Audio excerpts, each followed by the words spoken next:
घंटी वाजव. पहिले सॉरी बोला. सॉरी.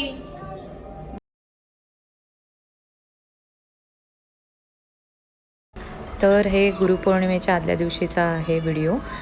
माझे मिस्टर नेहमी मागे बाल्कनीमध्ये थोडा वेळ बसतात, तेव्हा त्यांनी बघितलं तर त्या मंदिरामध्ये लाईटिंग केली होती. तर त्यांनी सांगितलं की हे साईबाबांचं मंदिर आहे. तर मी विचार केला दुसऱ्या दिवशी कृष्णाजला शाळेत सोडून मग मंदिरात जाऊन येईन. आणि पौर्णिमा म्हटलं तर चंद्र हा असा असलाच पाहिजे आणि खूप छान वाटतं इथे बाल्कनीमध्ये बसून असा पूर्ण चंद्र बघायला, पौर्णिमेचा चंद्र.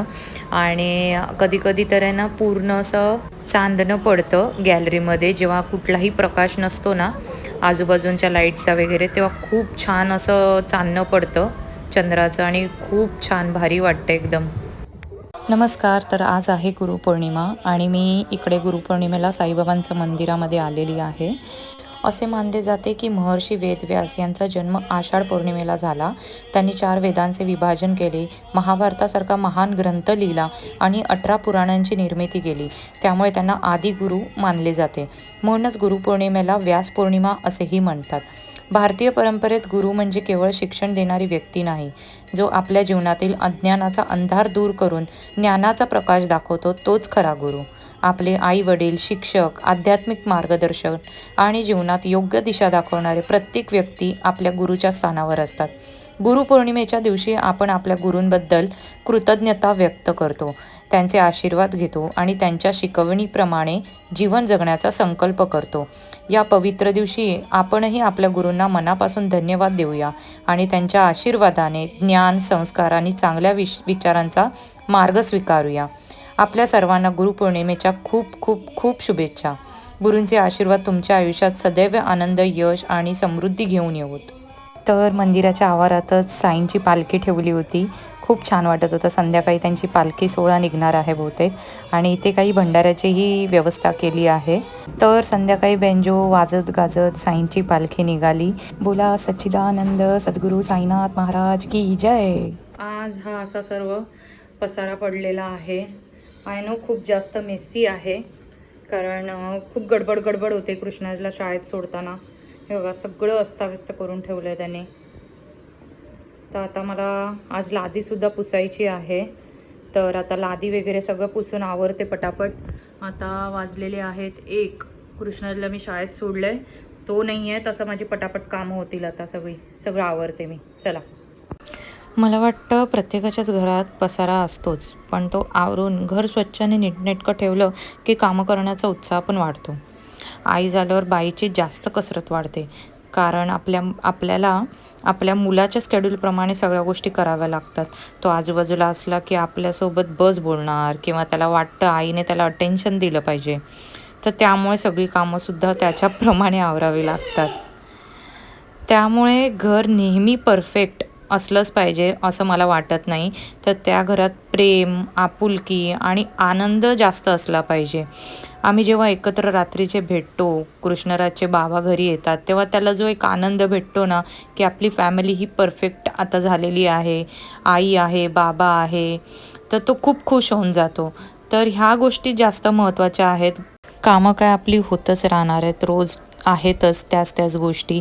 तर त्यातूनच वेळ काढून सगळ्या गोष्टी करायच्या आहेत. आपल्या घरालासुद्धा आपल्याला आनंदी ठेवायचं आहे आणि घर आनंदी असेल तर ते घर स्वर्गापेक्षाही कमी नसतं. तर आता बघा ना, हा व्हिडिओ व्हॉइस ओव्हर करतानासुद्धा कृष्णराज माझ्या मांडीवर येऊन बसला आणि त्याला ABCD लिहायची होती बोलत होता, तर ते घेऊन बसला. तर अशा गोष्टी असतात, आपल्याला त्यांच्याप्रमाणे थोड्याफार गोष्टी कराव्या लागतात. आणि ज्यांच्या घरी लहान मुलं आहेत ते तर मला समजून घेऊच शकतात. तर आज माझी मदतनीस आली नव्हती, त्यामुळे जी सकाळची भांडी वगैरे पडली होती, मग लादी पुसायची होती, सगळेच कामं बाकी होती आज. आणि घरात लहान मुलं असलं की तो लादीवरती झोपतो, लोळतो, तो त्याच्या विश्वामध्ये असतो. त्यामुळे मी जरी ती नाही आली तरी मी लादी पुसते, कारण घर स्वच्छ असेल तर मग तो खाली लोळला तरी मला काही वाटत नाही. आणि जेव्हा लादी पुसली ना तेव्हा मला अक्षरशः कळलं की किती डेली आपली लादी ही घाण होत असते. पाणी पूर्ण चॉकलेटी कलरचं झालं होतं.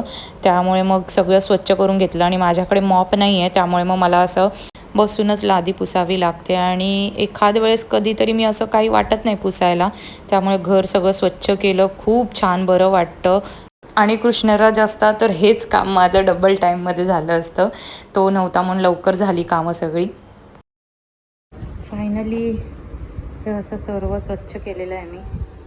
आता किती समाधान लागतंय मनाला. सगळं स्वच्छ झालं मस्त. पसारा आवरून घेतला मी सगळा. किचन पण स्वच्छ, ओटा मस्त क्लीन केलाय. सगळं आवरलं सगळं. इथे मी आज मटर पनीरची भाजी बनवली आहे. भात डाळीचा कुकर आहे. आणि आज मी कपडे इथे वाळत घातले. आता हे सुकलेले कपडे वाळत घातलेले परत घडी करून ठेवायचे आहेत. कामं काही संपतच नाहीत. आता मस्तपैकी हातपाय धुते, एक ग्लास भरून पूर्ण पाणी पिणार आणि जरा आराम करणार. परत मग काय कृष्णराजला बरोबर 1 तास गेला माझा. 2 वाजलेत. 1 वाजता सुरुवात केली, 2 वाजलेत. हा दरवाजा उघडा ठेवला ना की खूप सुंदर हवा येते. गरज नाही की घर मोठंच असलं पाहिजे, तर तेथे घरामध्ये सुख आणि समाधान आपल्याला मिळालं पाहिजे. आणि मी माझ्या घरामध्ये खरंच खूप समाधानी आहे. तर संध्याकाळी 3 सांजेला मी दिवाबत्ती करून घेतली. आमच्या कृष्णराजला अगरबत्ती ओवाळायला आणि घंटी वाजवायला फार आवडतं. तर जेव्हा पण मी बत्ती लावते ते त्यालाच घ्यायचं असतं. आणि त्याला आवड आहे देवांची वगैरे, पूजा करायची वगैरे. तो स्वतःहूनच करतो खूप छान पद्धतीने. मला काही त्याला सांगावं लागत नाही. तो ऑब्झर्वेशनच त्याचं इतकं छान आहे ना की आम्ही कुठली काही गोष्टी केल्या की त्याच्या लगेच डोक्यामध्ये बसतात त्या. जसं त्याचे बाबा दिवाबत्ती करताना आहे ना, दिव्यामध्ये तेल ओतून झाल्यावर ते डोक्याला पुसलं त्यांनी नकळतपणे. आणि हे त्याने बघितलं आणि तो नेक्स्ट टाईम माझ्याही डोक्याला पुसत होता. ते मला जाम हसू आलं होतं. तर आज गुरुपौर्णिमेनिमित्त मी शिऱ्या करण्याचं ठरवलं, कारण काय गोड बनवायचं सुचत नव्हतं मला. गुलाबजाम बनवले तर ते जास्त काही क्वांटिटीमध्ये आम्ही दोघंच खाणारे आहोत. तर विचार केला मग आज शिराच बनवूया छान तुपातला मस्तपैकी. आणि मी दुपारी गेली होती ना मंदिरामध्ये, तर तिथे सत्यनारायणची पूजा होती आणि मला शिरा, सत्यनारायणच्या प्रसादाचा शिरा असतो ना तो मिळाला होता. पण मी तो तिथे खाल्ला नाही, घरी घेऊन आले आणि विचार केला की कृष्णराजला देईन. आणि त्याला तो फार आवडला. मी फक्त थोडा प्रसादापुरता घेतला. खूप जास्त टेस्टी होता. आपण घरी जेव्हा शिरा बनवतो ना तेव्हा तो वेगळा बनतो, आणि जेव्हा सत्यनारायणच्या प्रसादातला शिरा असतो ना त्याची टेस्ट काय अफलातून असते. काय म्हणजे त्याच्यामध्ये एक वेगळी गोष्ट घडते काय माहिती. त्या प्रसादाला काय वेगळीच टेस्ट येऊन जाते. तर हा पण शिरा खूप फार उत्तम झाला होता. कृष्णराजला शिरा भरपूर आवडतो. त्याला गोडच गोष्टी भरपूर आवडतात. तर शिरा काय वेगळी सांगण्याची गोष्टच नाही आहे त्याच्यासाठी. शिऱ्याची रेसिपी काय सांगण्यासारखी नाही आहे, कारण ती प्रत्येकाला माहितीच आहे आणि प्रत्येकाला ती येतेच. तसंच मी माझ्या पद्धतीने बनवलं तुपामध्ये. खूप छान मस्त झाला होता, फळफळीत एकदम. आणि मी आहे ना हे असं शिरा बनवून झाला की गॅस बंद करते आणि त्याच्यानंतर मग साखर ॲड करते, कारण साखरेला त्याचं पाणी सुटतंच. त्यामुळे त्याला परत गॅस लावून वेगळं शिजवण्याची गरज नाही वाटत, कारण आपल्याला रवा शिजवायचा आहे, साखर नाही शिजवायची आहे. तर रव्यामध्ये मी असं साखर घालते, ती आपोआपच मेल्ट होते आणि एकमेकांना रव्याला छान पद्धतीने लागते, पूर्ण मिक्स होऊन जाते. आणि मी याच्यामध्ये काजू, मनुके आणि भोपळ्याच्या बिया टाकल्या होत्या. छान लागत होत्या. माझ्याकडे बदाम नव्हते त्यामुळे मी भोपळ्याच्या बिया टाकल्या. जे काय होतं त्या पद्धतीत मी तो बनवला आणि खूप छान झाला होता. आता हा थोडासा ओलसर वाटतोय, पण तो जसा जसा थंड होत जातो ना तसा पूर्ण मोकळा मोकळा होतो, कारण साखर मेल्ट झाली की त्याचं पाणी होतं आणि नंतर परत तो घट्ट होतो शिरा. तर खूप छान नंतर थंड झाल्यानंतर व्यवस्थित झाला तो मोकळा. तर हे मी इथे असं नैवेद्याला शिऱ्याची मूद वाढून घेतली, त्याच्यावर एक तुळशीचं पान ठेवलं आणि मग देवाला नैवेद्य दाखवला. तर आता इथे तुम्ही पुढे बघा, जसं मी नैवेद्य दाखवत होती ना तसंच ते कृष्णराज बघून ऑब्झर्व करून त्याला ते सुद्धा करायचं असतं. आणि तो घाबरतो थोडासा मला की मम्मी ओरडेल का वगैरे. तर तो सुद्धा नैवेद्य दाखवत होता त्याच्या पद्धतीने.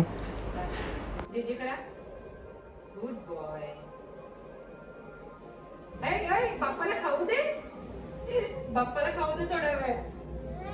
नाही नाही, बाप्पाला खाऊ दे जरासं. तुला इकडचं देते.